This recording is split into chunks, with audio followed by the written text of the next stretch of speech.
निकल गया तो वो उसको कौन धारण करेगा? ब्याज सहित मिलेगा कि नहीं मिलेगा?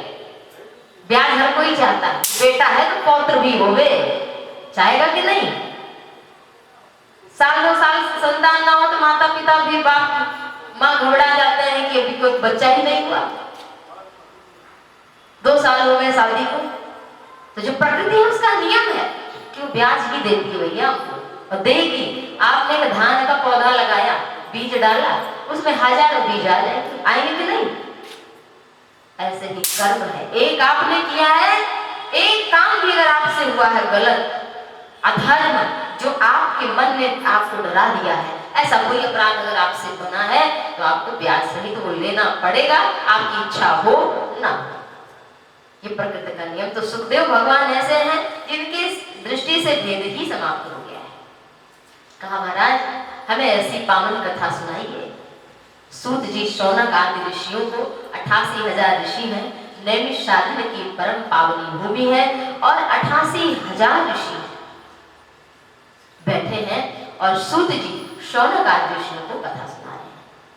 वो कहते हैं अज्ञान ध्वांत विध्वंस कोटि सूर्य समप्रभा सूताख्याहि कथा सारम मम रसायनम श्रेयसाम यद भवेच्छेयः पावना नाम च पावनम कृष्ण प्राप्ति करम सस्वत साधनम तद्ददाधुना। काहे भगवान आज शौनक आदि ऋषि कह रहे हैं कि अज्ञान ध्वांत विध्वंस कोटि सूर्य समप्रभा।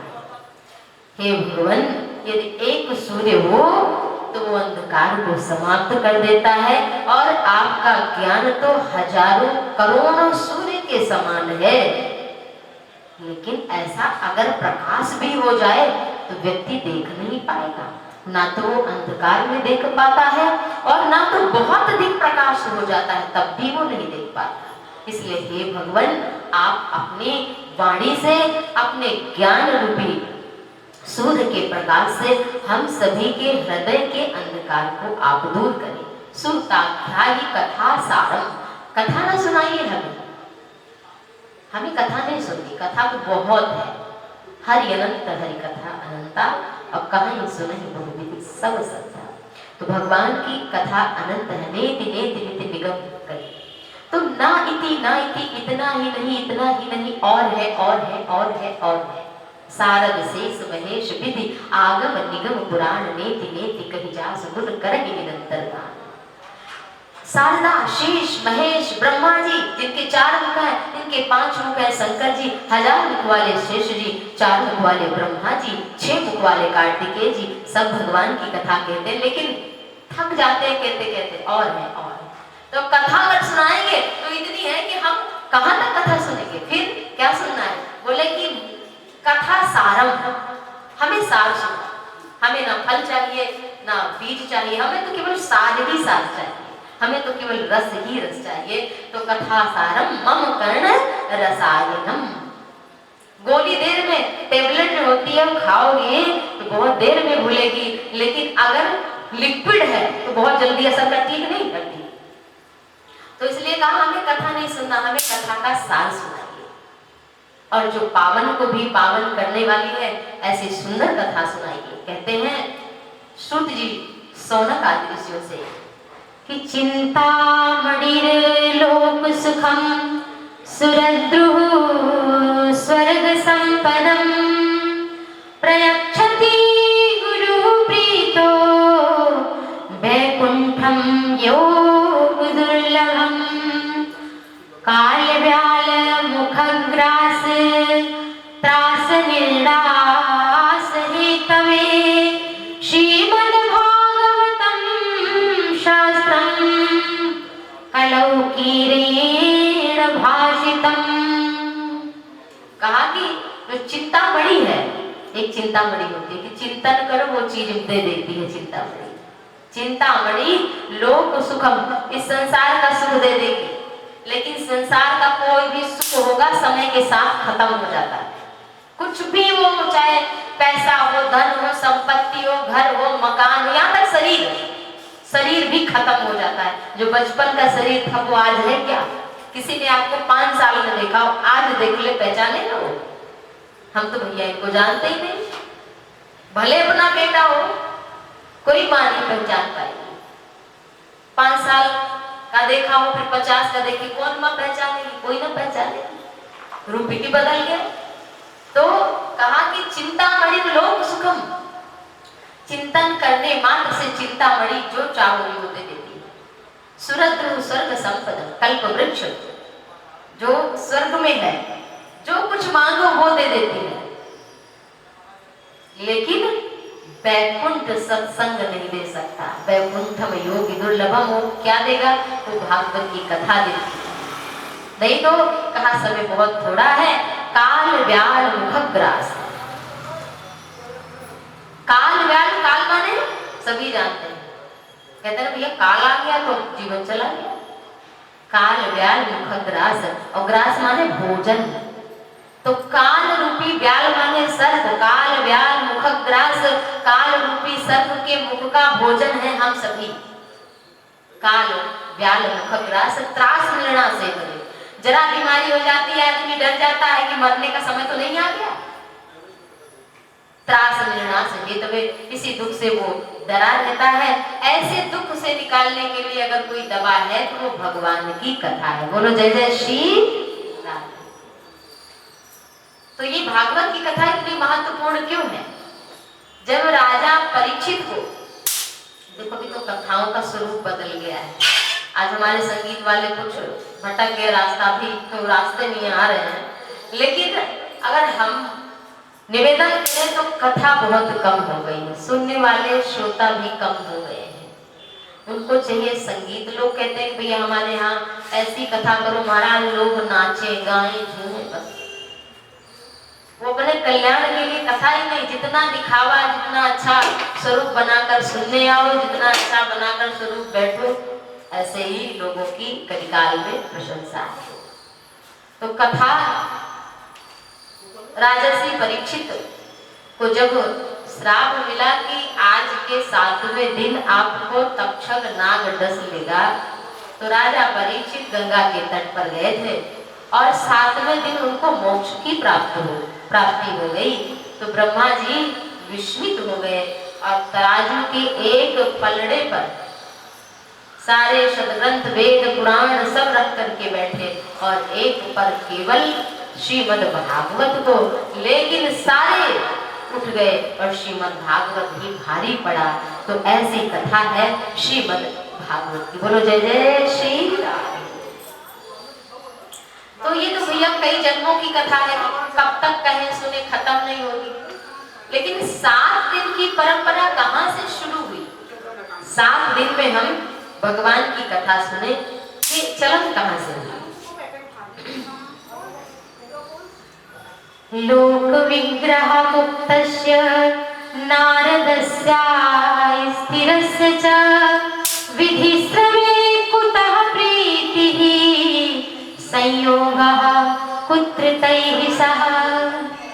एकदा हि विशालायां चत्वार ऋषयो मलाः सत्संगार्थं समायाता ददृशुस्तत्र नारदं कथं ब्रह्मणेन मुखः कुतश्चिन्तातुरो भवान् त्वरिते गम्यते कुत्र कुतश्चागमनं तव।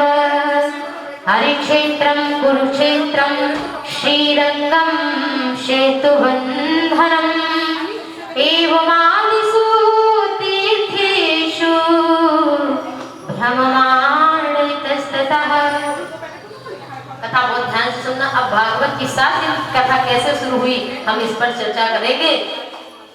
सूत जी शौनकादि ऋषियों से कहते हैं कि एक बार की बात है कि देवर्षि नारद बद्री विशाल में पहुंचे, बद्रीनाथ जी। वहां बड़े चिंतातुर थे, बहुत दुखी थे। तो सनक सनातन सनत कुमार, सनक सनंदन सनातन सनत कुमार ये चारों भाई श्री बद्रीनाथ में बैठे सत्संग कर रहे थे और देवर्षि नारद को देखा और पूछा, महाराज आप बड़े चिंता दिख रहे हैं, क्या बात है? कृपया शांति बनाए रखें बहुत ध्यान से, क्योंकि जो अगर आपका ध्यान भटकता है तो हमारा भी भटकता है। बोलो जय जय श्री राधे। तो देवर्षि नारद बड़े चिंतातुर दिखे। तो सनत सनंदन सनातन संत कुमार सत्संग कर रहे थे बद्री विशाल। उन्होंने पूछा, महाराज आप क्यों चिंतातुर हैं?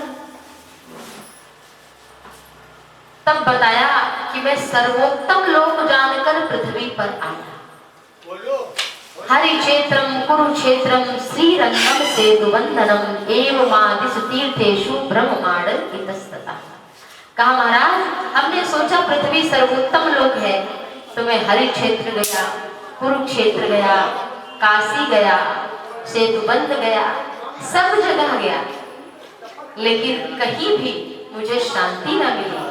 सब जगह कलयुग का प्रभाव था। कहते हैं कि कलिकाल में मैं जब संतों के आश्रम में गया तो लिखा था, बड़े बड़े महल बने थे, लिखा था त्यागी महात्मा जी भवन कि 4-4 मंजिल का मकान लिखा है, लेकिन त्यागी जी का भवन, त्याग भी है और इतना बड़ा बड़ा मकान भी है। महाराज ने सोचा, फिर गया मैं मौनी बाबा के यहाँ, लेकिन अंदर हो रही थी लड़ाई। रहते थे मौन, लेकिन वहां पे लड़ाई हो रही थी, झंझट शुरू हुआ था। मौन थे लेकिन लड़ाई के लिए बोल रहे थे। तो ऐसे मौनी को मैंने देखा, मैंने सोचा चलो गृहस्थों के यहाँ चलते हैं भैया, गृहस्थ बढ़िया से रह रहे होंगे। लेकिन वहां क्या देखा, तरुणी प्रभुता गे श्याल को बुद्धिदायकः कन्या विक्रयणो दंपती नाम च कल्पनम न योगी नैव सिद्धो वा न ज्ञानी सत्क्रियो नरः कलिदावानले नाद्य साधनम भस्मतां गतः। कहते हैं, नारद जी बताते हैं कि भैया हम चिंतातुर क्यों हैं, सुनो। सभी लोगों में गया, लेकिन उत्तम लोग जानकर तो न तो बाबा बैरागी के यहाँ न तीर्थ में कहीं कुछ धर्म न दिखा।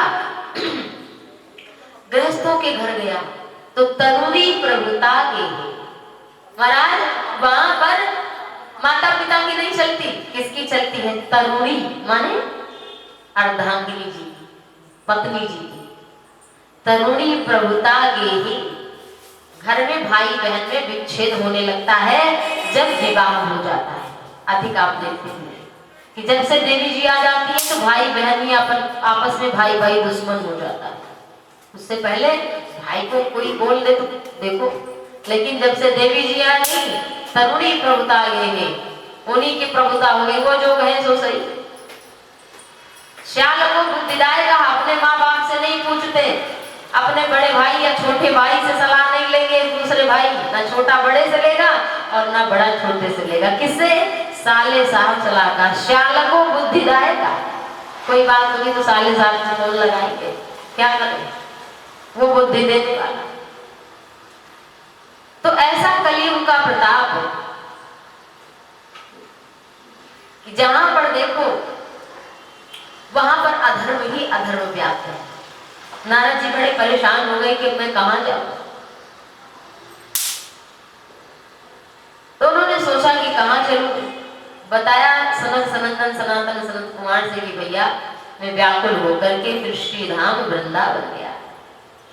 एवं पश्चन कलेर दोषान परयत्तन नवनीमहं यामुनं तटमापन्नो यत्र लीला हरेरभूत। कहा कि मैं यमुना के पावन तट पर गया और वहां पर मैंने अद्भुत दृश्य देखा। वृंदावन में यमुना के तट पर गया, वहां मैंने क्या देखा कि एक तरुणी स्त्री 2 वृद्धों के साथ बड़ी दुखी है। मैंने जब देखा तो वहां बड़ी सुंदर, बड़े बड़े नेत्रों वाली सुंदर स्त्रियां उन देवी जी को पंखा झल रही थी। वो गंगा, कावेरी, गोदावरी, ताप्ती आदि नदियां थी, और जो वृद्ध पुरुषों को लेकर एक तरुणी स्त्री रो रही थी, युवा, वो कौन थी? भक्ति महारानी थी। ज्ञान और वैराग्य उनके दो पुत्र थे, तो वो बड़ी दुखी थी, वो भी वृद्ध थी।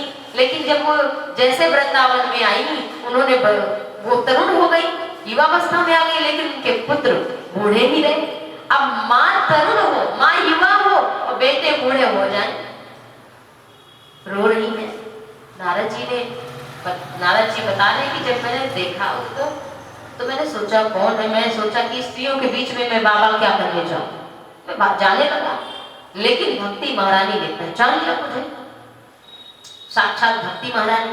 वो बोली कि भो भो साधो क्षणं तिष्ठ मच्चिंतामपि नाशय दर्शनं तव लोकस्य सर्वथा अगहरं परम। कहा भो भो साधो क्षणं तिष्ठ। जब मैं जाने लगा, कहा हे साधु महात्मा रुक जाओ रुक जाओ रुक जाओ, ठहरो, मत चिंता मापी नाश। में ठहर गया तो उन्होंने कहा हमारी चिंता का नाश कर दो, हमारे दुख का दूर करो, दुख दूर करो। कहा हमने तो सुना है संत दर्श जिमि पातक टरे, संतों का दर्शन हो जाए तो पाप समाप्त हो जाते हैं। तो संत दर्श जिमि पातक, हे महाराज आप मेरी चिंता को दूर करिए, मेरा संकट दूर करिए। क्या चिंता है? उन्होंने सारी कथा बताई कि हमारे ये पुत्र हैं और ये वृद्ध हो गए, मैं युवा हूँ, महाराज हमारे पुत्र युवा हो जाए और हमारी कहीं कद्र नहीं है। भक्ति महाराज तो फिर नारद जी ने कहा देवी वृथा खेदयसे बाले अहो चिंतातुरो कथम कृष्ण चरणाम्भोजं स्मरं दुख गमिष्यति। कहा कि हे महाराज बहुत दुख है। नारद जी बोले कि देवी तुम चिंता मत करो, वृथा खेदयसे बाले अहो चिंतातुरो भवन। हे देवी तुम तो व्यर्थ चिंता करती हो, तुम तो साक्षात भक्ति हो और भक्ति चिंता करे कि उसका कल्याण कैसा हो। अरे देवी जहां आप हो, जिसके हृदय में आप हो, वो कबीर हो, रैदास हो, तुलसी हो, नानक हो, कोई भी हो, रसखान हो, जिसके हृदय में तुम निवास कर जाओ, वह पापी अगर हो तो भी हो, ऐसे कुल में जन्मा हो जो पाप कुल हो, पाप कुल में जन्म ले लिया हो, लेकिन वो नीच कुल में होने के बाद भी हे देवी तुम जहां होती हो, वह व्यक्ति तो साक्षात भगवान को भगवान के धाम चला जाता है और भगवान वही रहते हैं जहां आप रहती हैं। तो आप बेकार चिंता कर रही हैं। भक्ति के बिना भगवान है ही नहीं, उनका अस्तित्व ही क्या है। हे देवी आप व्यर्थ चिंता करती, हमारे बेटे बूढ़े पड़े। नारद जी ने कहा क्यों चिंता करती हो? नारद जी ने वेद वेदांत भोजैश्च गीता पाठैर मुहुर्मुहु बोध्यमानौ तदा तेन कथंचित् स्थितौ बलात्। वेद सुनाया, वेदांत सुनाया, गीता का पाठ सुनाया। अब नारद जी जब सुनाते हैं तो ये उठ करके खड़े होते हैं ज्ञान लगा, लेकिन जैसे वेद वेदांत खत्म होता है वैसे उठ करके फिर वो बैठ जाते हैं, फिर लेट जाते हैं, फिर बैठते हैं, फिर लेटते हैं। तो इस तरह से नारद जी थक गए गीता का, वेद का पाठ सुनाते सुनाते। ज्ञान वैराग्य तरुण अवस्था में नहीं हुए, बस जमाई लेटते उठते बैठते इतना ही हो पाता था। तरुण अवस्था में नहीं आ पाते थे, युवा नहीं हो पाते थे। नारद जी ने सोचा वेद वेदांत ने, गीता ने नहीं इनको युवा बनाया, फिर ये कैसे युवा बनेंगे। देखो भैया हमारी बुद्धि वृद्ध हो जाती है कभी चलने फिरने में, जैसे हमारा शरीर असमर्थ हो जाता है बुढ़ापे का, ऐसे ही बुद्धि में जब भक्ति नहीं होती है, चैतन्यता नहीं होती है, तो फिर वो बुद्धि भी कुंठित तो हो जाती है, कुछ अच्छा विचार नहीं कर पाती। और व्यक्ति के पास बहुत कुछ होता है, लेकिन जब बुद्धि अच्छी नहीं होती तो घर में बड़े बड़े सारे संसाधन हैं, एसी में भी लेटा हो, गर्मी का महीना हो, हीटर के पास भी हो वो, लेकिन तो भी उसे सुख नहीं मिलता। क्यों? क्योंकि उसके मन में दुख है, तो मन भी अगर वृद्ध हो गया तो काम नहीं बनने वाला। इसलिए वेद वेदांत ये जो है ये हम सभी को उठाने का कार्य करते हैं। जो भागवत है हमको चैतन्यता प्रदान करती है, ये हमको आगे का रास्ता दिखाती है। तो जब नारद जी ने बहुत प्रयास किया तब फिर आकाशवाणी हुई चिंतातुर जब नारद हो गए कि हे देवर्षि नारद, आपको कैसे ये ज्ञान और वैराग्य भक्ति के पुत्र युवा होंगे, कोई संत बताएंगे। तो उन्हें सनातन कुमार से चारों भैया से अपनी सारी कथा बता रहे हैं कि फिर मैं घूमता घूमता सारे लोगों में तीर्थों में गया, कोई महात्मा ना बता पाया कि जब वेद वेदांत ही नहीं तरुण बता पाए भैया तो कौन इनको युवा बना सकता है। फिर कहा कि मैं बद्री विशाल आया, यहाँ आपके दर्शन हुए तो बड़े भाग पाई सत्संगा बिनहि प्रयास हो भव। तो हमें बड़े भाग्य से आपके दर्शन हुए हैं और भाग्येन बहुजन्म समर्जितेन सत्संगम चलवते पुरुषो यदा। बड़े भाग्य से सत्संग मिलता है।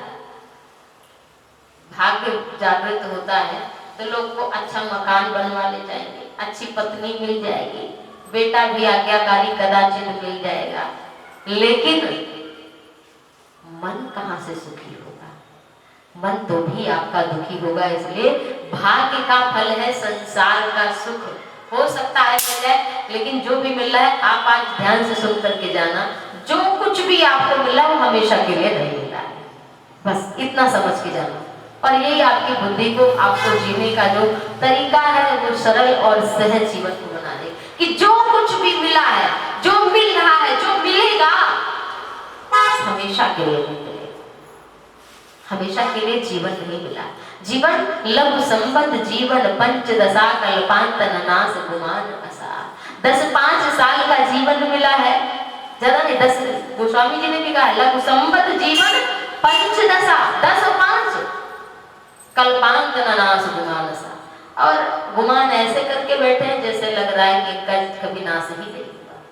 तो इसका अनुभव करने के लिए सत्संग करना पड़ता है। तो बड़े भाग पाइब सत्संगा बिनहि प्रयास हो भव। हो सकता है कि गंगा में नहाने के बाद दुख दूर ना हो, लेकिन सत्संग एक घड़ी आधी ते पुण्याद तुलसी संगत साधु की हरे कोटि अपराध। तो सत्संग जो है वो हमें जीने का तरीका सिखाती है। जीवन में विषम परिस्थितियां बनी ही रहेंगी, कभी मिटने वाली नहीं है। इसलिए उन परिस्थितियों में आपको कैसे जीना है, इसकी कथा है श्रीमद् भागवत। गोस्वामी तुलसीदास जी ने भी इस बात को स्वीकारा कि सत्संग ही और श्रीमद् भागवत कथा में भी अच्छा आप ज्ञान वैराग्य को तरुण करना है, युवावस्था में लाना है। तो इसके लिए कौन सा उपाय करें? तो सनत सनंदन सनातन सनत कुमार ने कहा भैया इसके लिए तो श्रीमद् भागवत गरज रहा है। कैसे? जंगल में जैसे शेर गरजे तो सारे भेड़िए हिरण दुबक जाते हैं, छिप जाते हैं, ऐसे ही कितना भी कठोर पाप हमसे न बन गया हो मन वाणी कर्म से, लेकिन भागवत कथा को श्रवण करके उसको धारण कर ले, वैसा आचरण करने लगे तो निश्चित ही वह दुख उसका जीवन का समाप्त हो जाएगा। 7 दिन की कोई कथा श्रवण करे तो ये कथा होगा। तो ये कथा हरिद्वार में गंगा जी के किनारे आनंद नामक तट सारे ऋषियों मुनियों को निमंत्रण भेजा गया, जहां पर भृगु वशिष्ठ च्यवन शरद्वान मेधातिथि देवल आदि नाना प्रकार के ऋषि मुनि भरद्वाज इत्यादि ऋषि मुनि आकर के विराजमान है। तो आज जो वक्ता बनकर के बैठे हैं वो चारों भाई सनक सनंदन सनातन सनत कुमार, और मुख्य श्रोता बनकर के बैठे हैं देवर्षि नारद जी। बोली भागवत भगवान की, श्री राधा वल्लभ लाल की। अब इसकी बोले कि कथा कब तक सुननी चाहिए? लोग सोचते हैं कथा कब तक सुने।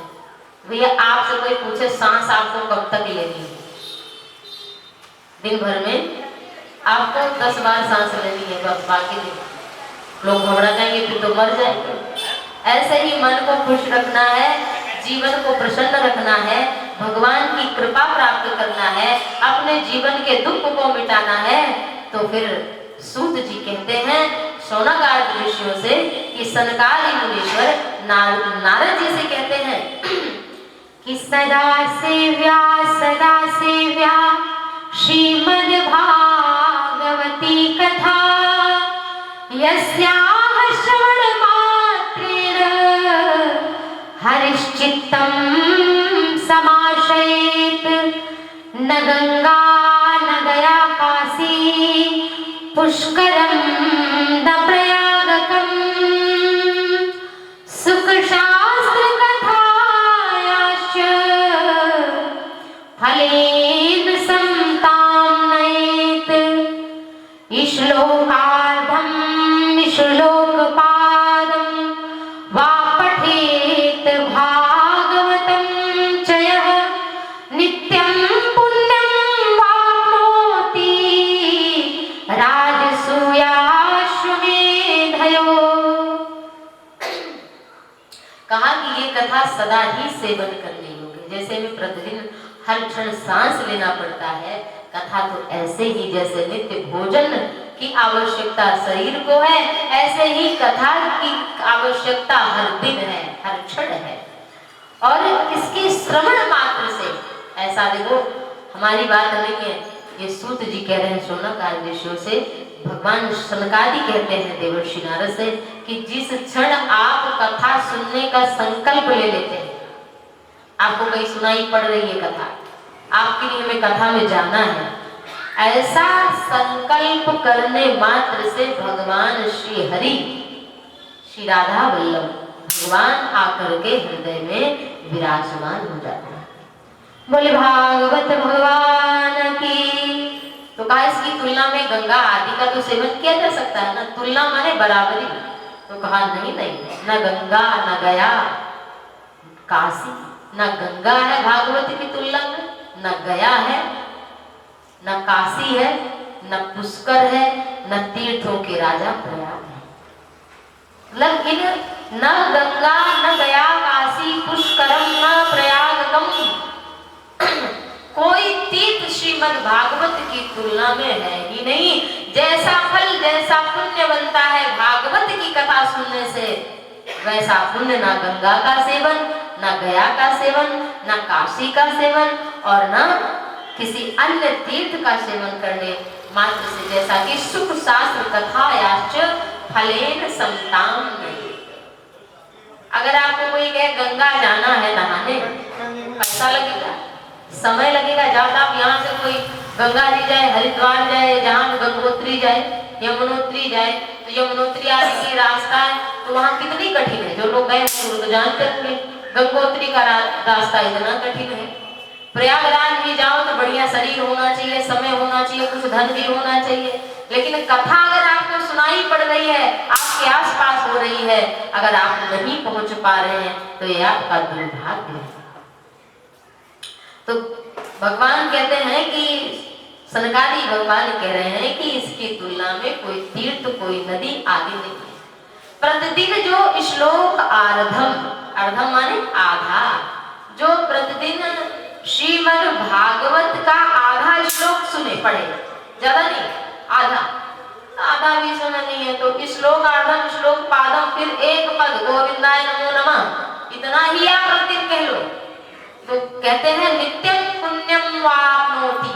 यदि नित्य को कोई इतना ही कह दे श्री कृष्णाय वयं नुमः, इतना ही बोल लो, गोविंदाय नमो नमः इतना ही बोल लो, तो राजसूय अश्वमेध यज्ञ का फल उसको प्राप्त हो जाता है। यदि श्रद्धा भक्ति भाव से कोई विश्वास करके इतना बोल दे गोविंदाय नमो नमः मन से, गोविंद के चरणों का, लेकिन नहीं बस बोलो ही नहीं, बहुत ध्यान से। जैसे हम लोग पूजा करते हैं तो शरीर से तो पूजा हो जाती है, लेकिन मन से पूजा नहीं हो पाती। इसलिए अपने मन को भी लगाना सीखो। जैसे कि मूर्ति मानकर मत पूजा करो, ये भैया आज आपने बढ़िया पराठे खाए, लस्सी पिया, अब भगवान घर में भूखे बैठे, उनको 4 किशमिश का ही भोग लगा दिया, है कि नहीं?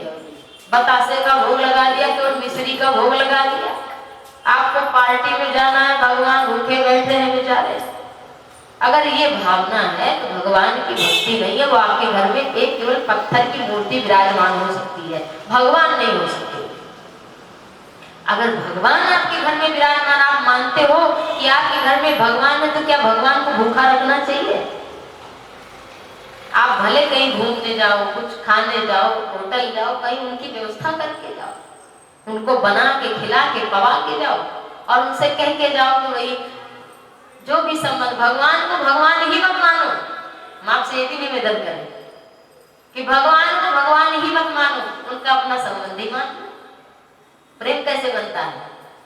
भगवान तो मान लेंगे तो थोड़ी दूरी बनती है कि भगवान, लेकिन भगवान के साथ में उनको अपना भाई बना लो, अपना मित्र बना लो, पति बना लो, पुत्र बना लो, जो आपको बढ़िया लगे। और उनको ऐसे ही उनको रखो जैसे आपके घर में एक व्यक्ति निवास करता है, ऐसा अस्तित्व उनका।